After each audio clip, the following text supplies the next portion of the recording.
So we talk a lot in this class about power and inequality, the ways in which people kind of experience the world differently and why that occurs.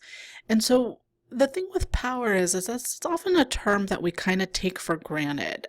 We really kind of see it as this very much hegemonic relationship where one group dominates over the other, and we don't necessarily really kind of think about all the different things that go into a relationship of power and inequality. And a really kind of useful frame to understand the complexity of this, and this is what we're going to be really focusing on for this lecture, is this concept of disciplinary regimes. So you may have encountered this scenario. Maybe it's a kind of a common topic at dinner parties and stuff like that. These sort of like what would you do type scenarios, right? And this one that I'm thinking of kind of goes like this: you're driving home in the middle of the night and you're stopped at a red light. There's no other cars around. There's no police around. There's no cameras on the red light. Nobody can see you, and you really just want to get home. Do you wait for the light to turn green, or do you run the red light?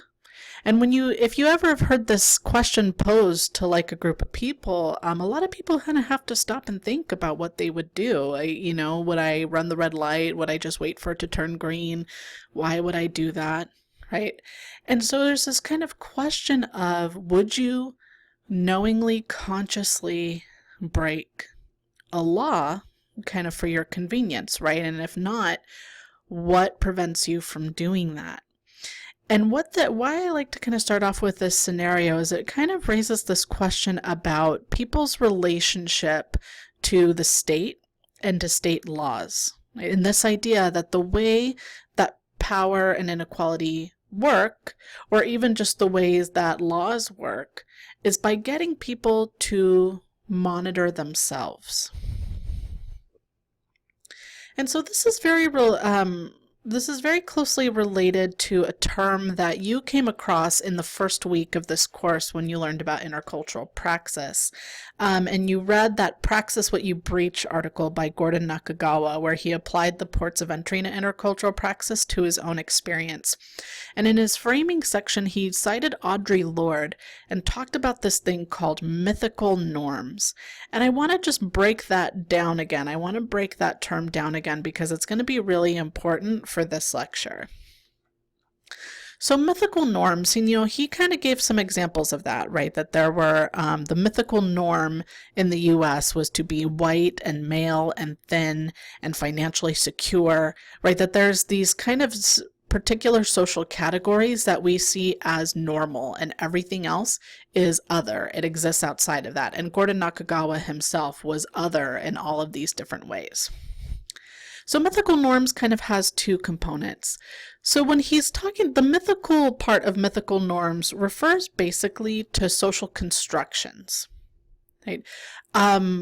Things like gender and race and class, they're not naturally occurring biological categories. They are man-made.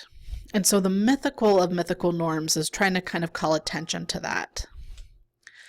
Then there's the normal part of mythical norms.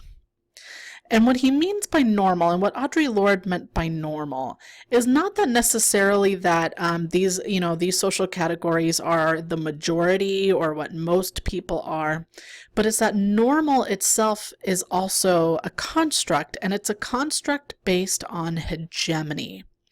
And so hegemony it's a term that comes from an Italian activist and scholar named Antonio Gramsci, and in his prison notebooks coined this term hegemony.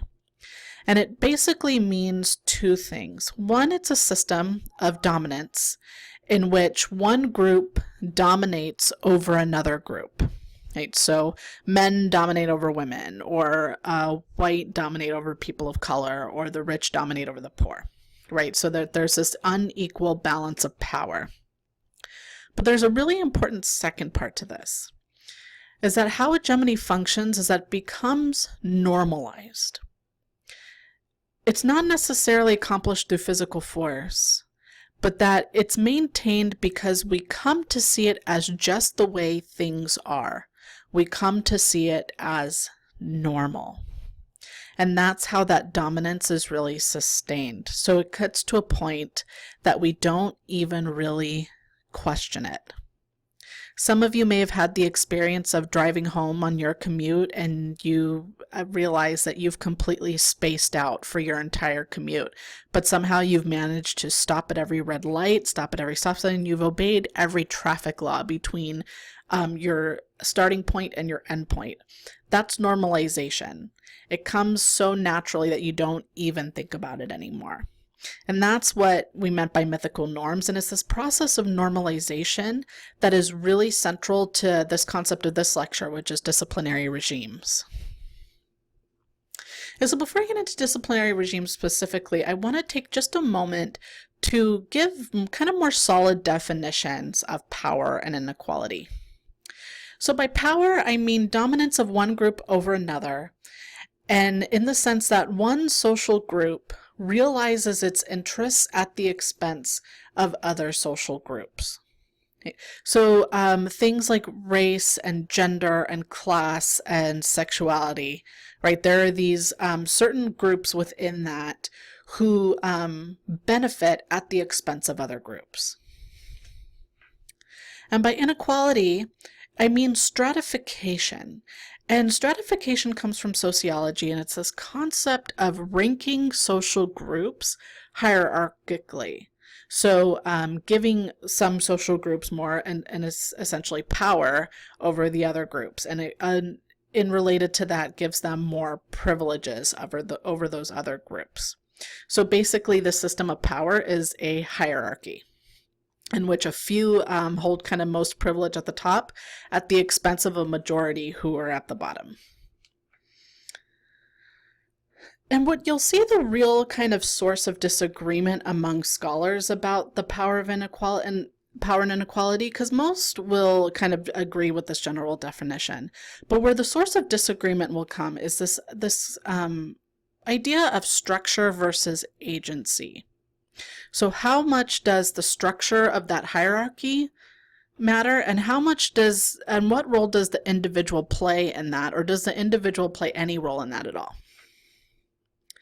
And so when we're talking about power and inequality, these are the questions that we're considering here. Is this who are the players in an unequal relationship?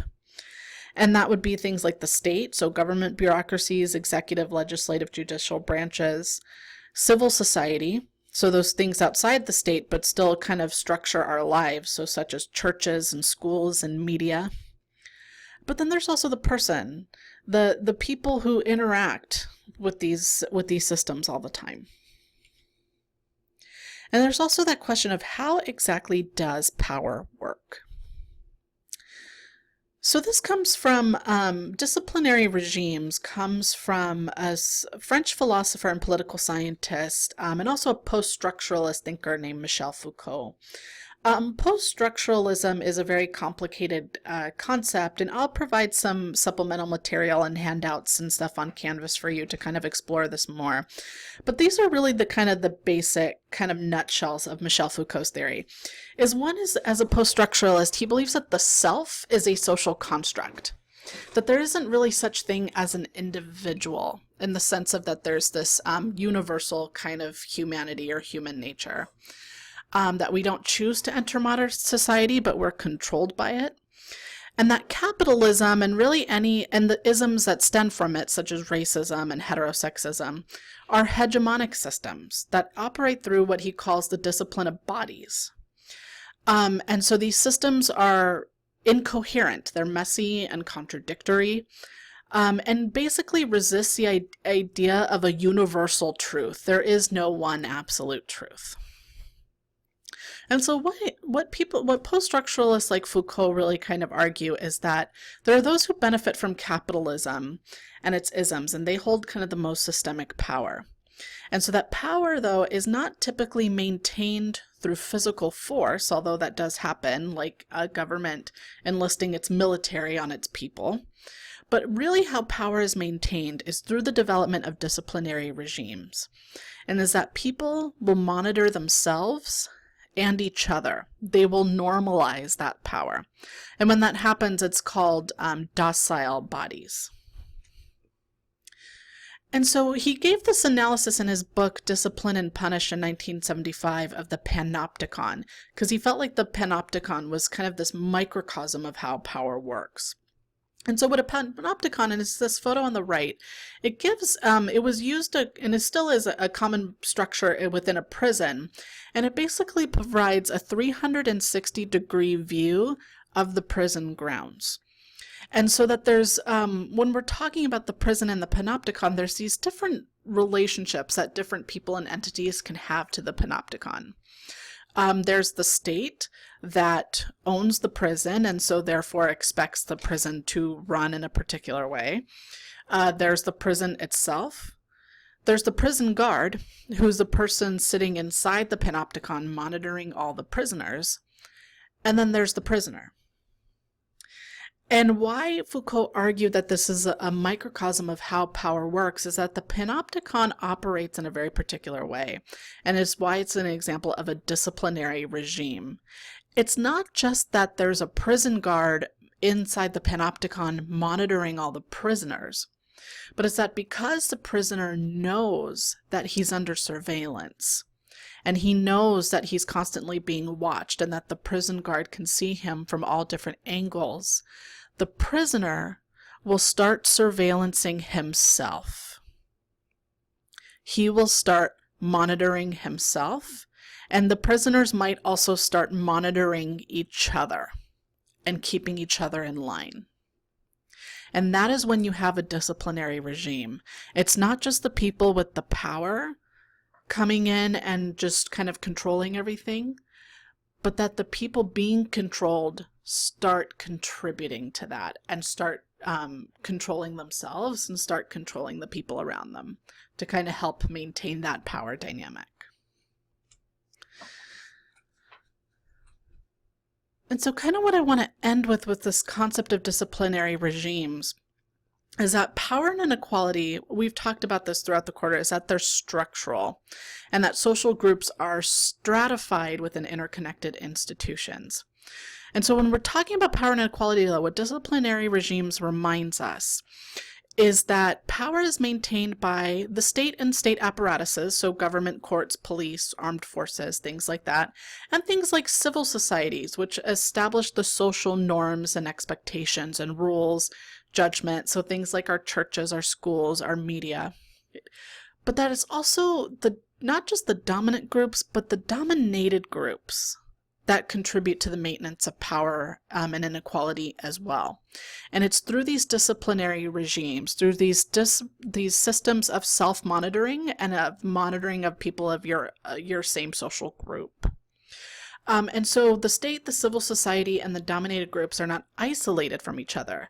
They kind of operate together. And in examining these sort of examples of unequal power requires looking at a relationship of power and inequality, not just from the state or from civil society, but also from those dominated groups. But one thing that I want to make really important about this concept of disciplinary regimes is that it's not blaming the victim. Because sometimes you'll hear people kind of say, well, people of color contribute to their own oppression and contribute to racism too that way, or women contribute to patriarchy, right? So it's a way to kind of write off and just kind of blame dominated groups for their own situation. But what post-structuralists are trying to call attention to is just how pervasive power and inequality become and how pervasive and normalized those structures become. And it's not to blame the victim, but just to see how deeply ingrained it can become culturally and why it can become so difficult to undo. But when you become aware of that and when you become aware of how it works, you can start to kind of pick it apart. So that concludes the lecture. Disciplinary regimes can be a little bit complicated, so please do not hesitate to let me know if you have any questions about this content. Thank you.